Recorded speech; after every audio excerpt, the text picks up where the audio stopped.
Hello students, कैसे हैं आप लोग। उम्मीद करता हूँ आप लोग ठीक होंगे। पिछली क्लास में हम लोग वर्ड तक डिस्कस किए थे, उसके आगे हम अब कंटिन्यू करते हैं। और हम लोगों का अगला टॉपिक जो है वो क्या है? सेंटेंस। अगला टॉपिक हम लोगों का है sentence.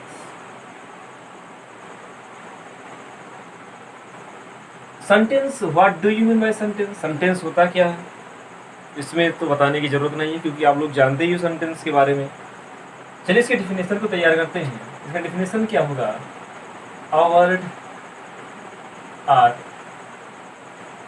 Group of words that has a complete meaning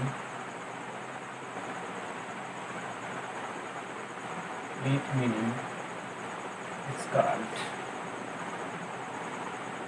a sentence. क्या बोला गया कि a word or group of words that has a complete meaning is called a sentence। अर्थात एक शब्द अथवा शब्दों के समूह को क्या कहते हैं? जिसका अपना कंप्लीट अर्थ होता है उसे क्या कहते हैं? सेंटेंस कहते हैं। देखिए, अगर आप कोई भी स्टेटमेंट बोल रहे हैं इसका मतलब आप क्या बोल रहे हैं? सेंटेंस बोल रहे हैं। तो एग्जाम्पल की बात करें, अगर हम एग्जाम्पल में the orator has delivered the speech. दूसरे की बात करें तो how does the juggler perform the tricks. पहले में क्या गया?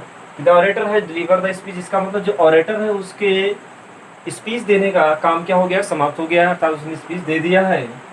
How does the juggler perform the tricks, अर्थात जो मदारी है वो अपने तरकीबों को किस तरह से दिखाता है उसी को क्या बोला जाता है? परफॉर्म बोला जाता है। तो इसका अपना कंप्लीट मीनिंग है। तो ये क्या हुआ? ये सेंटेंस है, ये भी सेंटेंस है। देखिए इसमें क्या है, इसमें ग्रुप ऑफ वर्ड्स हैं, लेकिन अभी ये क्या बोला कि आ वर्ड, अर्थात एक शब्द का भी क्या होता है? सेंटेंस होता है। एक शब्द का सेंटेंस कैसे होगा? देखिए, जैसे मैं कहूँ कम, आप सामने वाले को कम कहते हैं, इसका मतलब ये होता है कि आप ऐसा फील करते हैं कि सामने वाला हमारे क्या है? सामने वाला मतलब क्या है कि मतलब जिसको आप कह रहे हैं वो आपके सामने है। तो आप कोई भी सेंटेंस अगर बोल रहे हैं इंपरेटिव मूड में तो क्या होना जाएगा? वो सेंटेंस होगा।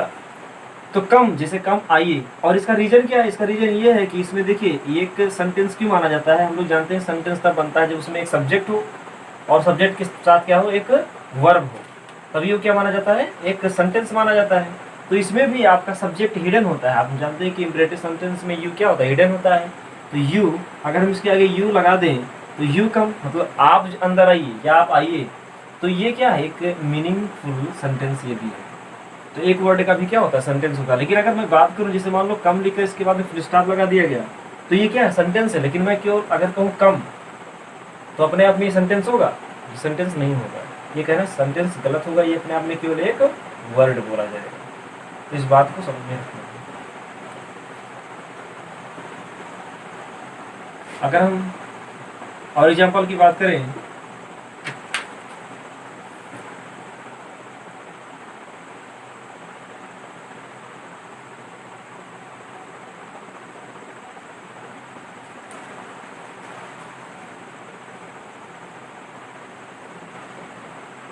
तो देखिए आप लोगों को समझ में आ गया होगा कि सेंटेंस का मतलब क्या होता है। सेंटेंस का मतलब यही होता है जो मीनिंगफुल अर्थात अर्थ निकलता है, वही क्या होता है? सेंटेंस होता है। तो इतने सारे एग्जांपल्स हैं, आप इसे नोट डाउन कर सकते हैं। अब इसे हम इरेज करते हैं।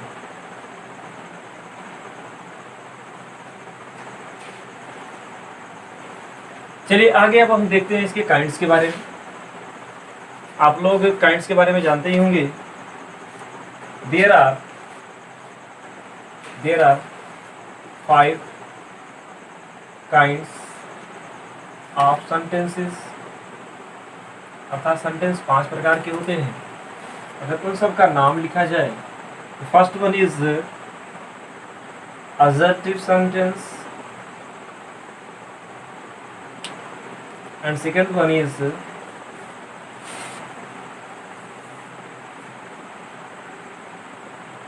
interrogative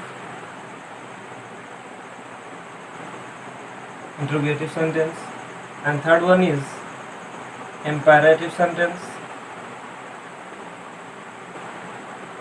and fourth one is exclamatory sentence,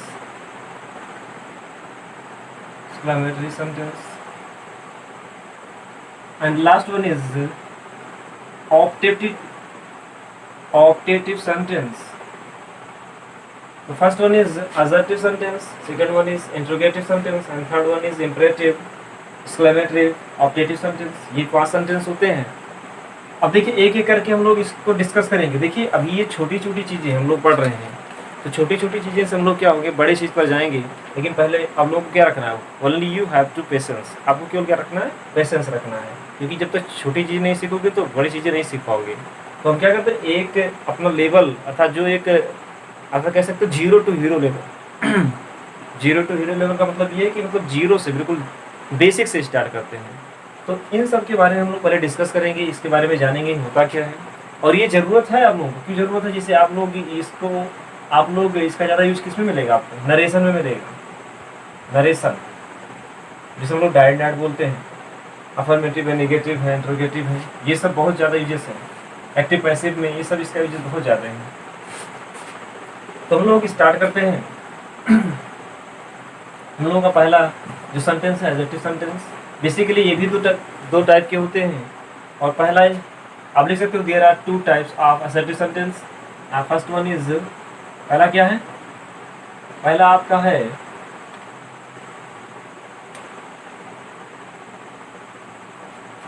affirmative sentence.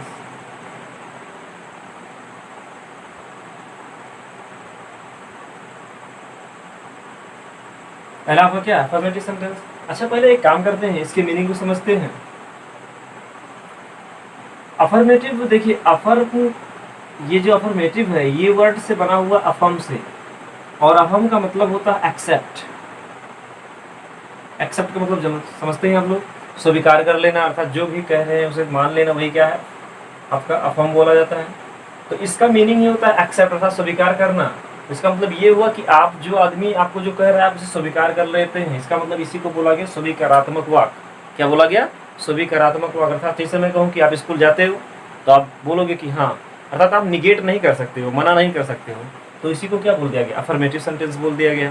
तो बात समझ में आई। इसमें ये क्या होगा कि आप कोई भी जो आपका जो कहने का मतलब जो कहने वाला होगा या कोई भी आप जिससे कह रहे हो, वो क्या करेगा, आपकी बात को एक्सेप्ट कर देगा।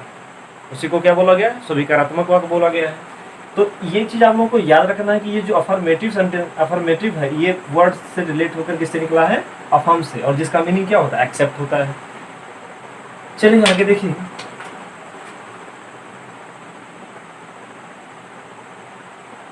अगर हम इसकी डिफिनेशन की बात करें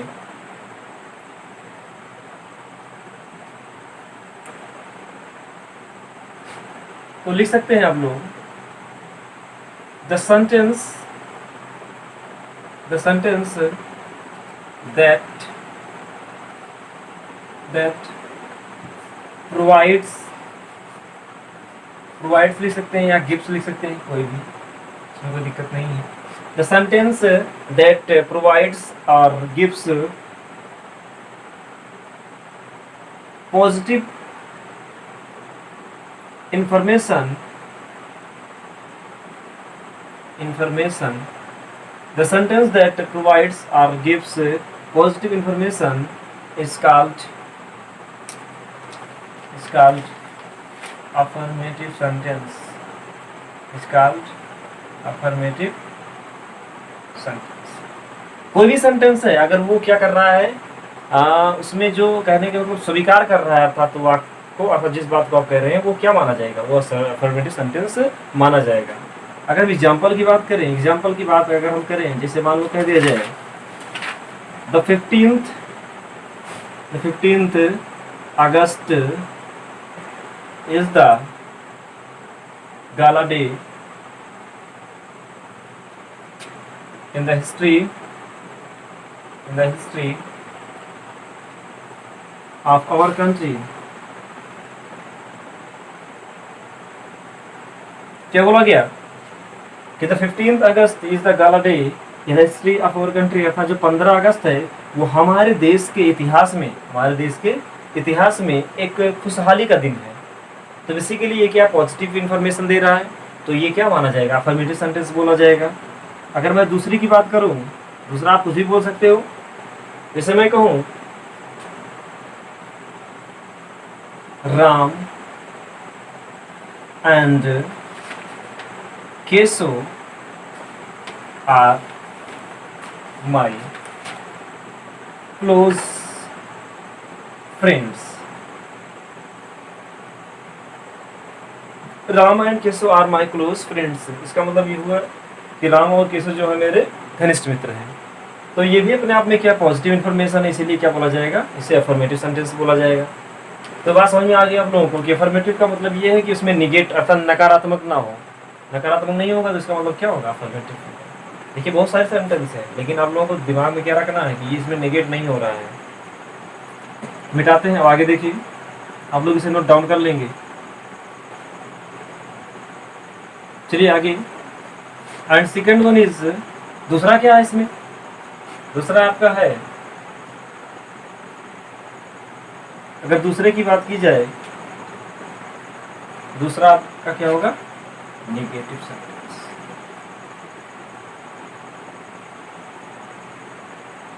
अच्छा, निगेटिव जो वर्ड बना है वो निगेट से बना है, negate.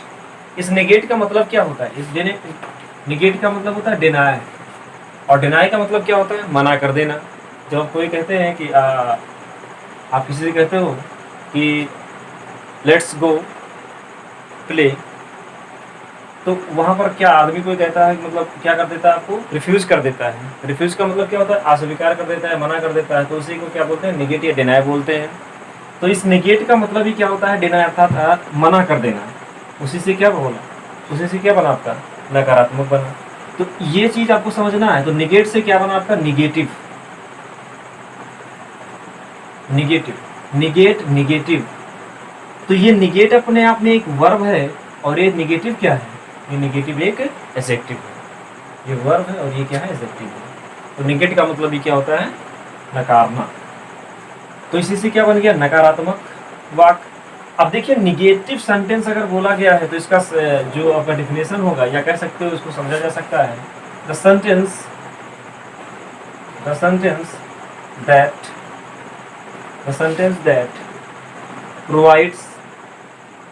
provides the sentence that provides negative information, बोल सकते हो negative information is called negative sentence, negative sentence। क्या कहा गया, the sentence that provides negative information is called negative sentence. अर्थात कोई भी ऐसा सेंटेंस है जो नेगेटिव इंफॉर्मेशन दे रहा है वो क्या माना जाएगा, नेगेटिव सेंटेंस बोला जाएगा। एग्जाम्पल की बात अगर की जाए, जैसे मैं कहूँ I do not want to go outside, ये भी क्या अपने आप में निगेटिव वर्ड्स है। अगर कैसे निगेटिव सेंटेंस है। मैं दूसरे की बात करूं, जैसे मैं कहूं I have nothing to give to you, I have nothing to give to you. तो ये नथिंग भी अपने आप में क्या है, देखिए इसमें नॉट आ रहा है, अगर इसमें नॉट आ रहा है उसका मतलब क्या, वो निगेटिव होगा। तो बहुत सारे ऐसे वर्ड्स हैं जिसमें डायरेक्टली नहीं दिया लेकिन वो कुल मिलाकर क्या होते हैं, निगेटिव होते हैं। तो I have nothing to give to you, ये अपने आप में क्या है, निगेटिव वर्ड्स है, ऐसा कह सकते हो निगेटिव सेंटेंस है। तो निगेटिव का मतलब ये हुआ कि जिसमें नकारा जाए, अर्थात इसका मतलब जिसे डिनाई कर दिया जाए, जिससे मना कर दिया जाए, वो क्या है, नकारात्मक। जिससे मैं कहूँ कि अगर अफर्मेटिव बोला जाए कि राम स्कूल जाता है, राम स्कूल नहीं जाता है। तो ये दोनों बेसिकली किसे माने जाएंगे, ये तो मतलब बोला जाएगा आपका एडजेक्टिव सेंटेंस। लेकिन अगर उसमें भी अगर आइडेंटिफाई करना है, कैटेगराइजेशन करना है, तब आपको बताना है कि ये अफर्मेटिव है नेगेटिव है, तो बता सकते हो कि अफर्मेटिव है और ये क्या है नेगेटिव है। लेकिन अगर बेसिकली दोनों को अगर देखा जाए, जैसे मैं कहूँ, जैसे अगर कहा जाए I do not want to go outside और कहा जाए कि I want to go outside, तो इन दोनों अगर बोला जाए दोनों सेंटेंस किस में है, तो दोनों मिलाकर वो किस में रखा जाएगा, असर्टिव सेंटेंस में रखा जाएगा, क्योंकि बेसिकली यही के तो पार्ट्स हैं। तो असर्टिव सेंटेंस में क्या होता है, निगेटिव भी होता है और अफर्मेटिव भी होता है, ये आपको याद रखना है। चलिए आगे देखते हैं। तो ये चीज़ें आप लोग क्या करेंगे, इसे नोट डाउन कर लेंगे और बहुत सारे एग्जाम्पल्स हो सकते हैं। अगर एग्जाम्पल्स की बात करें, एक दो एग्जाम्पल और लिख देते हैं। जैसे आप देखिए, जैसे मैं कहूँ I am not a not a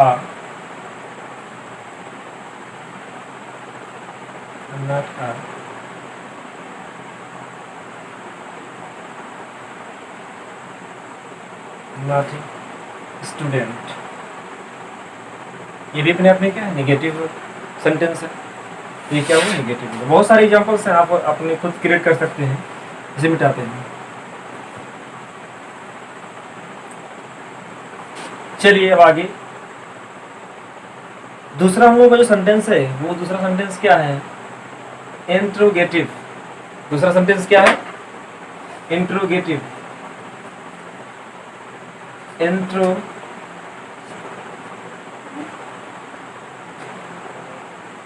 sentence. अब देखिए, इंट्रोगेटिव सेंटेंस की जब हम बात करते हैं, whenever we talk about interrogative sentence, then we have to look what is interrogative sentence. Interrogative sentence क्या होता है। इंट्रोगेटिव सेंटेंस देखने से पहले आपको पता क्या चलता है कि इस वर्ड को जाइए, इस वर्ड इसके पीछे इंट्रोगेटिव जो बना है आपका, इंट्रोगेट से बना है। किससे बना है, इंट्रोगेट से। और इंट्रोगेट का मतलब भी क्या होता है, टू इंक्वायरी। टू इंक्वायरी इसका मतलब पूछताछ करना या कुछ पूछना। जो आप पूछताछ करते हैं वही क्या हो गया, क्या हो गया, आप जिस पे प्रश्न लगा देते हो वही क्या बोला गया, प्रश्नवाचक चिन्ह बोल दिया गया, अर्थात प्रश्नवाचक वाक्य बोल दिया गया। तो इसका इंट्रोगेटिव वर्ड का अर्थात इंट्रोगेटिव सेंटेंस का मीनिंग यही है कि आप कुछ भी बोल रहे हैं, उसका लॉजिक बेसिकली क्या होता है, उसका लॉजिक होता है आपको क्वेश्चन करना, वही क्या बोला जाता है, इंट्रोगेटिव सेंटेंस होता है। तो इस चीज़ को आपको समझना है। तो इंट्रोगेटिव आपका बना इंट्रोगेटिव, अर्थात इंट्रोगेटिव बना आपका इंट्रोगेट से, जिसका मीनिंग क्या होता है, टू इंक्वायरी अर्थात पूछताछ करना, अर्थात पूछना, या कह सकते हो कि कुछ भी पूछना। चलिए देखिए आगे, इंट्रोगेटिव सेंटेंस का मतलब क्या है। इंट्रोगेटिव सेंटेंस बी नंबर है,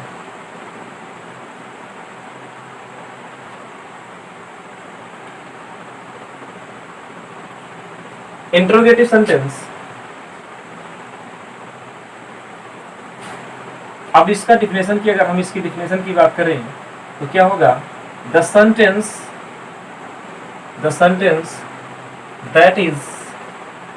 that is used to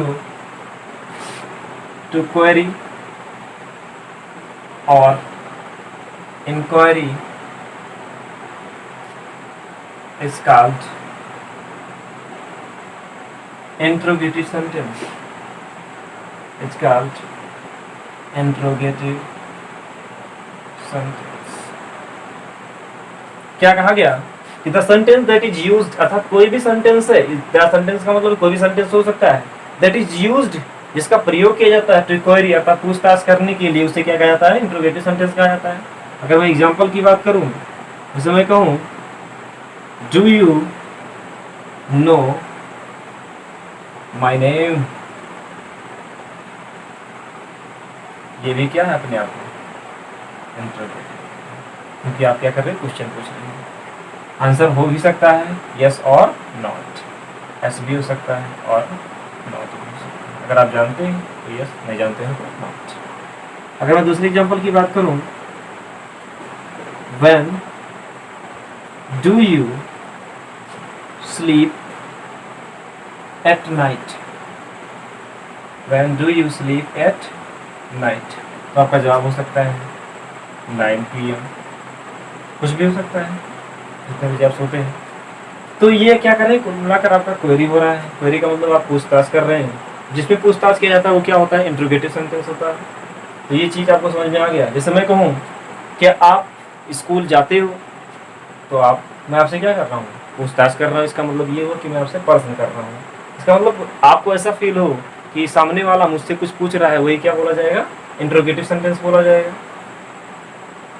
चलिए मिटाते हैं इसे हम, आप लोग इसे नोट डाउन कर लेंगे।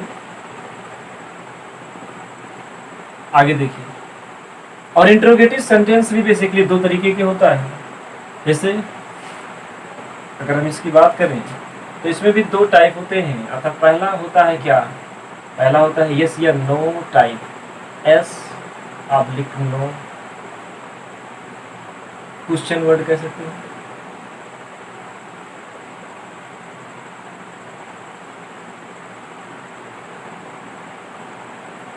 Yes oblique no question word का मतलब क्या है, देखिए कभी कभी क्या होता है कि जो सामने वाला होता है, सामने होने का मतलब ये हुआ कि जो आपसे क्वेश्चन करता है उसका जवाब आपको देना है। तो आप क्या होता है, कभी कभी आप उसका जवाब यस या नो में भी दे सकते हैं, और कभी कभी क्या होता है उसका जवाब यस या नो में नहीं दे सकते हैं।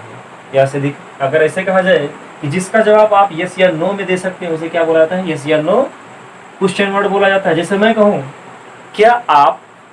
क्या आप स्कूल जाते हो, तो आपका जवाब क्या होगा, आपका जवाब होगा यस। अगर आप जाते हो तो कहोगे यस, नहीं जाते हो तो क्या कहोगे, no.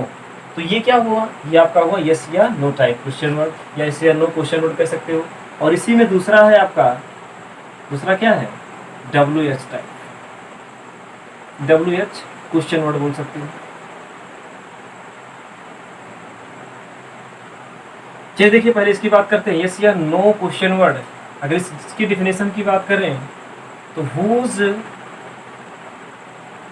answer can be given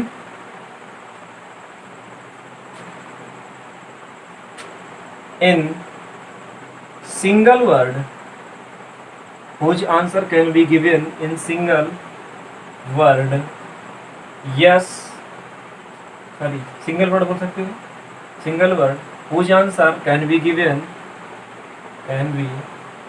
in single word is called yes oblique no question।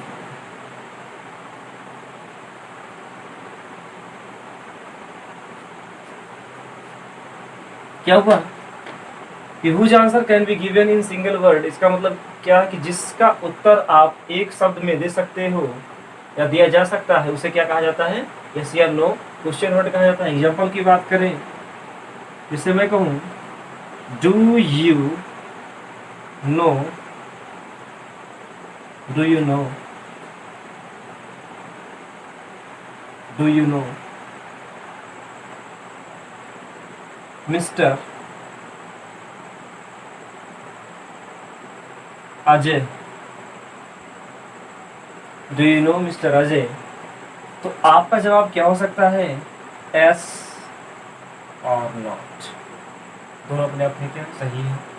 तो इसका जवाब आप किसी एक वर्ड में ही देंगे। ऐसा तो हो सकता है नहीं कि मैं जानता भी नहीं हूँ और जानता हूँ, ऐसा तो हो सकता नहीं है। या तो आप जानते हो या आप नहीं जानते हो, तो दोनों सही है। दूसरी बात क्या है, जैसे मैं कहूँ have you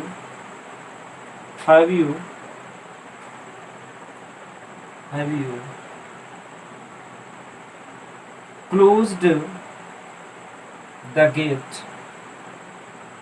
have you closed the gate। तो ये भी अपने आप में क्या हो सकता है, यस या नॉट हो सकता है, मैं भी सही है। मैं कहूँ are you a teacher, are you a teacher, तो आपका जवाब हो सकता है yes oblique no. Yes oblique not बोलो या नो बोलो, एक ही बात है। समझ में आया ना। तो ये चीज़ें आप लोगों को ध्यान में रखना है, और ये छोटी छोटी चीज़ें हैं जिनको आपको ध्यान में रखना है। चलिए अब इसे मिटाते हैं। आप लोग इसका को लिखिए।